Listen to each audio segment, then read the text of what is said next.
आपण पाहत आहात आपल्या हक्काचे प्रतिध्वनी न्यूज। खटाव तालुका मिरज येथे गुरुवारी सायंकाळी अचानक आलेल्या जोरदार वाऱ्यासह मुसळधार पावसाने जनजीवन विस्कळीत झाले।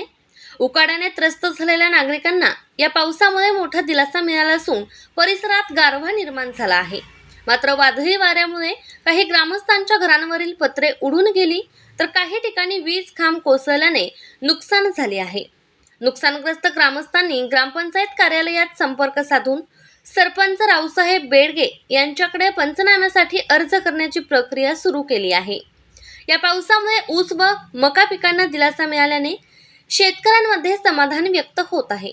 दरम्यान खटाव येथील 11वीत शिकणारा विद्यार्थी पवन संजय शेंबडे हा शेतीतील द्राक्ष बागेत काम करत असताना जोरदार वाऱ्यामुळे विजेचा खांब कोसळून जखमी झाला।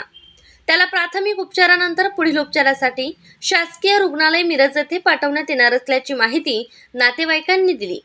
या घटनेमुळे परिसरात चिंतेचे वातावरण निर्माण झाले असून प्रशासनाने तात्काळ पंचनामे करून नुकसानग्रस्तांना मदत द्यावी अशी मागणी ग्रामस्थांकडून करण्यात येत आहे।